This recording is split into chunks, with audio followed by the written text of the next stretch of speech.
Now, you laughed at me 2 weeks ago when I suggested that Fred was Fred rather than a great Brazilian midfield player. 59 million euros, John. You've had a good look at him now. Tell me. I haven't seen him. I never laughed. What did you did I laugh at me. You said I'd made my mind up too quick.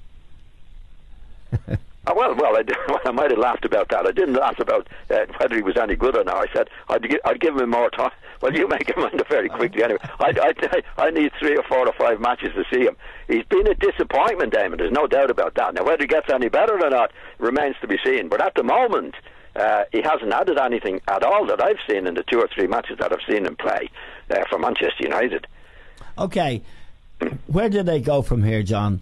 It's not sustainable. They have spent somewhere around 380 million under Mourinho. They spent roughly the same, believe it or not, under Van Gaal. Yeah. And they've got nothing, really. They've no team, and Woodward is now forced to make a decision. I want to put you in Woodward's shoes for a moment. I don't see a coach out there that's available that can come in and fix the Manchester United problem. From Mourinho's perspective, there isn't a club out there waiting for a big beast like Mourinho to come. So this is interesting in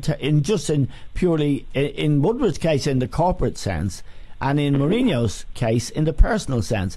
Mourinho doesn't really have...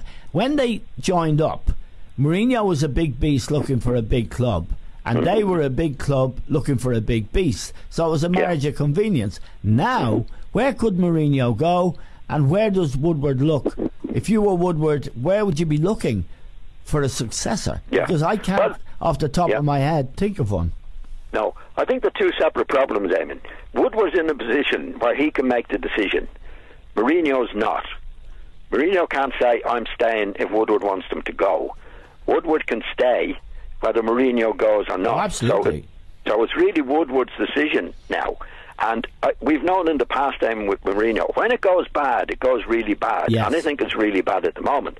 So there's no doubt, I think the Mourinho's position is very precarious, to say the least. Woodward can get somebody somewhere, Eamon, but he's in charge of whether he comes or whether he goes, and they've got to make it. Then the owners might come into it. What is the best decision for the club? Now, they won't care about Mourinho. They'll say, is he the right man for us? Is he going to keep doing the job, or does he have to go? My feeling at the moment is that he has to go. Now, then they've got a problem. Who are we going to get in? And as you say, there's nobody readily available, unless there's people out there that we don't know about that they can get in. I mean, there's loads of managers who'll be looking for the job, whether they get the right man or not. But if Mourinho's not doing the job, which I don't think he's doing, the job that he's doing at the moment is not very good, then the first problem is he has to go. Yeah. And the case with Mourinho, as we've seen in the past, Eamon, it's actually repeating what happened to Chelsea the first time, the second time, maybe at Madrid, that's the way he works. He falls out with people. He's falling out with a lot of people at the moment, and not behaving properly. So Woodward has a problem. Manchester United have a big problem, but Woodward I don't think will go, Eamon. If anybody's gone, it'll be Mourinho.